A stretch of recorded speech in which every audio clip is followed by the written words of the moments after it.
Hello friends, সবাইকে welcome জানাই নতুন একটি ভিডিওতে। এই মুহূর্তে যে আপডেটটির দিকে আমরা নজর রাখবো সেটি হচ্ছে স্কুল সার্ভিস কমিশনের চাকরি বাতিল মামলার শুনানি কি আজ হবে? জানুন আসল সত্যিটা। স্কুল সার্ভিস কমিশনের 4টি লেভেলের চাকরি বাতিলের মামলাটি আজ কোর্ট নাম্বার 1-এ সিরিয়াল নাম্বার 2-এ ওঠার কথা বলেছিলেন মাননীয় chief justice DY Chandrachud sir. কিন্তু গতকাল জানা গেছিল যে মামলাটি 1 নম্বরে লিস্টেড হয়েছে এবং 1 নম্বরে শুনানির জন্য উঠতে চলেছে আজ, অর্থাৎ 7ই মে 2024 তারিখে। কিন্তু আজ যে আপডেটেড লিস্টটি ইতিমধ্যেই সুপ্রিম কোর্টের ওয়েবসাইটে প্রকাশ করা হয়েছে, তাতে করে দেখা যাচ্ছে সেখানে যে এসএসসির এই চাকরি বাতিলের মামলাটি শুনানি আজ হবে কিনা সে বিষয়ে ব্যাপক সংশয়ে পড়ে গেল। আপনারা নিজেরাই বুঝে নিতে পারবেন, বুঝতে পারবেন যে এই মামলাটির শুনানি আজ হবে কিনা। তো চলুন আমরা বিস্তারিত জেনে নিই যে স্কুল সার্ভিস কমিশনের চাকরি বাতিলের এই মামলাটি কখন লিস্টেড হয়েছে, নতুনভাবে লিস্ট প্রকাশ করা হয়েছে, সেই লিস্টটা আমরা সরাসরি দেখে নেব এবং মামলাটি আজ শুনানি হবে কিনা বিস্তারিত থাকবে এই ভিডিওর মধ্যে। তো চলুন বন্ধুরা, ভিডিওটি শুরু করা যাক। তো ভিডিও শুরু করার আগে বলে রাখবো বন্ধুরা, যারা চ্যানেলটিতে নতুন আছেন অবশ্যই একটু সাবস্ক্রাইব করে রাখার অনুরোধ রইল, পাশে থাকা বেল আইকনটি অবশ্যই অন করে রাখবেন পরবর্তী ধরনের আপডেট পাওয়ার জন্য। তো চলুন বন্ধুরা, ভিডিওটি শুরু করা যাক। তো আমরা জানি স্কুল সার্ভিস কমিশনের 4টি লেভেলের যে চাকরি বাতিল হয়েছিল, অর্থাৎ নবম, দশম, একাদশ, দ্বাদশ, গ্রুপ সি, গ্রুপ ডি, অর্থাৎ বা ক্লার্কের যারা চাকরি করতেন তাদের প্রায় 26,000 শিক্ষক এবং অশিক্ষক কর্মীর চাকরি বাতিল করে দিয়েছিল কলকাতা হাইকোর্টের স্পেশাল ডিভিশন বেঞ্চ। সেই মামলাটি গতকাল 6 মে 2024 তারিখে শুনানি থাকলেও সেদিন কিন্তু বিশেষভাবে কোনো রকম শুনানি হয়নি। মামলাটি গতকাল লাঞ্চের পর প্রথম শুনানির জন্য উঠলেও পিছনের দিকে থাকা বেশ কয়েকটি মামলা কিন্তু শুনতে গিয়ে মাননীয় বিচারপতি তিনি কিন্তু অনেকটা টাইম নিয়ে নিয়েছিলেন। ফলে স্কুল সার্ভিস কমিশনের এই মামলাটি তিনি কিন্তু আর শুনতে পারেননি। তিনি বলেছিলেন যে স্কুল সার্ভিস কমিশনের যে সমস্ত নতুন মামলাগুলো রয়েছে ইতিমধ্যে সমস্ত ব্যাপারগুলো একসঙ্গে তিনি শুনানি করাবেন এবং সমস্তটা একসঙ্গে কানেক্টেড করিয়ে কোন পক্ষ থেকে কারা কথা বলবেন, কোন এসএলপি থেকে কারা কোন পক্ষে কথা বলবেন, সমস্তটা একটা সাজিয়ে নিয়ে তারপরে তিনি কিন্তু শুনানি করাতে চেয়েছেন। সকল পক্ষকে তিনি কথা বলার সুযোগ দেবেন, তবে একটা সিস্টেমেটিক ওয়েতে। যারা পিটিশনার রয়েছেন, পিটিশনারদের পক্ষ থেকে যারা থাকবেন তারা একটা সাইড হয়ে কথা বলবেন এবং রেসপন্ডেন্টের পক্ষ থেকে যারা থাকবেন তারা একটা সাইড হয়ে কথা বলবেন। এভাবে কিন্তু আলাদাভাবে দুটো বিষয়কে পৃথকীকরণ করে তিনি কিন্তু শুনানির জন্য এগোতে চান, যাতে করে এই মামলার হ্যাপাজাইটলি বারবার শুনানি এ নিয়ে কথা বলছেন উনি কথা বলছেন এভাবে হ্যাপাজাইটলি না হয়ে, যাতে করে একটা সিস্টেমেটিক ওয়েতে শুনানি করিয়ে একই কথা যেন বারবার না আসে, তার জন্য সিস্টেমেটিক ওয়েতে শুনানি করিয়ে তিনি কিন্তু খুব দ্রুত ফাইন্ডিংসে আসার চেষ্টা করছেন। তবে আজ এই স্কুল সার্ভিস কমিশনের 4টি লেভেলের চাকরি বাতিলের মামলাটির শুনানি হবে কিনা সে বিষয়ে ব্যাপক সংশয় পড়ে গেল। তো আমরা যেটা দেখতে পাচ্ছি সুপ্রিম কোর্ট অফ ইন্ডিয়ার অফিসিয়াল ওয়েবসাইটে, সেখানে আমরা দেখতে পাচ্ছি যে কজ লিস্ট উল্লেখ করা রয়েছে, daily cause list for dated 7/5/2024 তারিখে, অর্থাৎ আজকের ডেটেই স্কুল সার্ভিস কমিশনের এই মামলাটি লিস্টেড রয়েছে মাননীয় chief justice DY Chandrachud sir এবং অন্যদিকে মাননীয় বিচারপতি JB পারডিওয়াল এবং অন্যদিকে মাননীয় বিচারপতি মনোজ মিশ্র স্যারের বেঞ্চে। তো সকাল 10:30টার সময় থেকে এই বেঞ্চটা শুরু হয়ে যাচ্ছে কোর্ট নাম্বার 1-এ। তো মাননীয় চিফ জাস্টিস কথার মতো তিনি প্রথমে 2 নম্বরে শুনানি করানোর কথা বলেছিলেন, কিন্তু মামলাটি গতকাল দেখা গেছিল যে 1 নম্বরে লিস্টেড হয়েছে, কিন্তু অথচ দেখা যাচ্ছে যে সুপ্রিম কোর্টের ওয়েবসাইটে সেই 1 নম্বরের সিরিয়াল থেকে সেটা কিন্তু সরে গেছে বা সেটাকে এই মুহূর্তে 1 নম্বরে আর নেই। তো এই মুহূর্তে আমরা যেটা দেখতে পাচ্ছি 1 নম্বর সিরিয়ালে অন্য একটি মামলা রয়েছে, ইউনিয়ন অফ ইন্ডিয়ার পক্ষ থেকে রাজীব বনশালের একটি মামলা রয়েছে।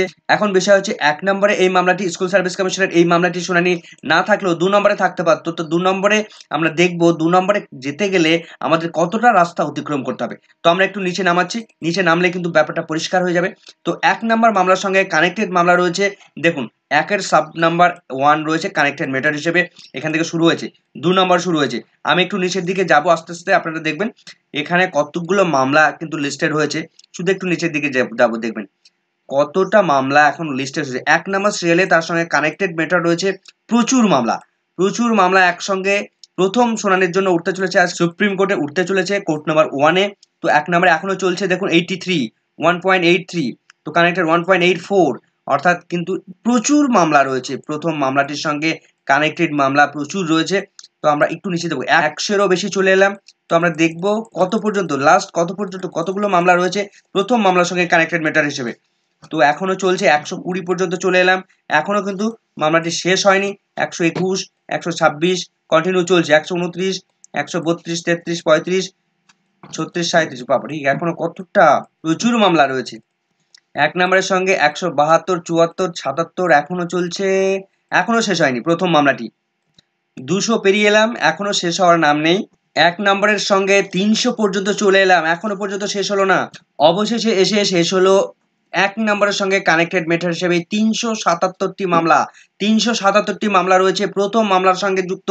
এতগুলো মামলা, এতগুলো এসএলপি, তাদের প্রত্যেকের কথা শোনার পর আর কি মনে হয় যে স্কুল সার্ভিস কমিশনের মামলা শুনবেন মাননীয় বিচারপতিরা? তো ১ নম্বরে যে মামলাটি রয়েছে সেই মামলাটি কিন্তু শুনতে আজকের দিন তো পেরিয়ে যাবেই, এবং নেক্সট কটা দিন কিন্তু এই ১ নম্বর মামলা যদি শুনানি ঠিকঠাকভাবে করান তাহলে কিন্তু দীর্ঘ একটা টাইম লেগে যাবে। কিন্তু ৩৭৭ টি মামলা একসঙ্গে কানেক্টেড ম্যাটার হিসেবে শুনানি করানো সেটা কিন্তু একটা লং টাইমের ব্যাপার। তো তারপরে ২ নম্বরে রাখার কথা বলেছিলেন, কিন্তু ২ নম্বরে কি লিস্টেড হয়েছে? দেখুন এখানে আমরা দেখতে পাচ্ছি ২ নম্বরে যেটা রয়েছে অল ইন্ডিয়া জাস্ট অ্যাসোসিয়েশন, একটা ইউনিয়ন অফ ইন্ডিয়া। ২ নম্বরেও কিন্তু স্কুল সার্ভিস কমিশনের মামলাটি এখানেও লিস্টেড হয়নি।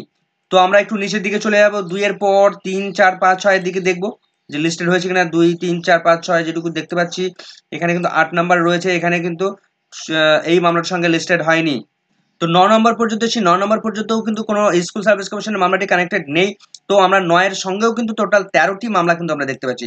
৯ এর সঙ্গে টোটাল ১৩টি মামলা, সুতরাং ওদিকে ৩৭৭টি এবং এদিকে ৯ নম্বরে ১৩টি মামলা, সুতরাং প্রচুর মামলা, প্রচুর ৪০০ কাছাকাছি মামলা হয়ে যাচ্ছে। এরপরে ঠিক স্কুল সার্ভিস কমিশনের মামলাটি ১০ নম্বরে লিস্টেড হয়েছে, আমরা সেটা দেখব। তো প্রথম ১ থেকে ৯ নম্বর যে মামলাগুলো রয়েছে সেগুলো দেখুন মিসলেনিয়াস হিয়ারিং এর জন্য রয়েছে, মিসলেনিয়াস লিস্টের জন্য রয়েছে। এবার স্কুল সার্ভিস কমিশনের যে মামলাটি সেই মামলাটি সাপ্লিমেন্টারি লিস্টের মধ্যে রয়েছে, অর্থাৎ এটা একটা আলাদা অন্য একটি লিস্ট করা হয়েছে এটাকে। তো এই সাপ্লিমেন্টারি লিস্টটাও আজ কিন্তু উঠতে চলেছে সকাল 10:30টার পর, অর্থাৎ এতগুলো মামলার পরে গিয়ে উঠতে চলেছে। তো উঠবে কিনা সেটা কিন্তু আমরা দেখতে পাচ্ছি। নম্বরে যে মামলাটি লিস্টেড হয়েছে state of West Bengal versus Baishakhi Bhattacharya, অর্থাৎ স্কুল সার্ভিস কমিশনের ৪টি স্তরের চাকরি বাতিলের যে মামলাটি, সেই মামলাটি ১০ নম্বর সিরিয়ালে লিস্টেড হয়েছে, যে মামলার এসএলপি নাম্বার 9586/2024। এই মামলার সঙ্গে আরো কতগুলো ১০ নম্বর ১০.১ রয়েছে, ১০ এর ১ আরো কতগুলো নতুন ভাবে কানেক্টেড হয়েছে, নতুন এসএলপি গুলো এই মামলার সঙ্গে কানেক্টেড হয়ে গেছে, সেগুলো আমরা একবার দেখে নিই। তো প্রথম ১০.১ এখানে যেটা West Bengal central school service কমিশনের পক্ষ থেকে করা হয়েছিল ভার্সেস রিনা কর্মকার, তাদের এই মামলাটি ১০.১ নম্বরে রয়েছে। একটু নিচের দিকে যাবো আমরা, ১০.২ এ রয়েছে West Bengal board of secondary education Baishakhi Bhattacharya, diary number আমরা এখানে দেখতে পাচ্ছি। ৩ নম্বরে যেটা রয়েছে কানেক্টেড ম্যাচ হিসেবে Gopinath Bhanja versus state of West Bengal. এর পাশাপাশি আরো নতুন, আমরা এতক্ষণ ৪টি এসএলপি দেখে এসেছিলাম এতদিন ধরে, কিন্তু কানেক্টেড ম্যাটার হিসেবে ৪ নম্বরে যেটা রয়েছে নতুন একটি এসএলপি রয়েছে সুশোভন শতপথী ভার্সেস লক্ষ্মী টুঙ্গা। এই মামলাটির এসএলপি নাম্বার 10617/2024। এর সঙ্গে আরো একটি কানেক্টেড এসএলপি যুক্ত হয়েছে, সেটা হচ্ছে Indrani Majumdar versus state of West Bengal, যে মামলাটির ডায়েরি নাম্বার 19672/2024। তাহলে আপাতত স্কুল সার্ভিস কমিশনের সঙ্গে টোটাল মূলত ৬টি এসএলপি, ৬টি মূল এসএলপি যুক্ত রয়েছে।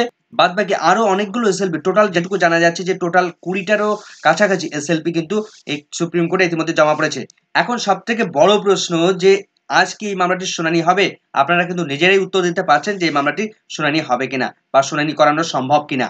কোনো মতেই সম্ভব নয়, তার কারণ স্কুল সার্ভিস কমিশনের এই মামলাটি ১০ নম্বরে লিস্টেড হলেও ১ নম্বরে যে এত মামলা কানেক্টেড রয়েছে, সে এই মামলাগুলো শুনানি করানোর পর ৯ নম্বরে অনেকগুলো মামলা রয়েছে, সেই মামলাগুলো শুনানি করার পর ১০ নম্বর পর্যন্ত যাওয়া কিন্তু খুব মিরাক্কেল কিছু না ঘটলে এই ১০ নম্বরের মামলাটি আজ শুনানির জন্য উঠবে এ কথা কিন্তু বলা যাবে না।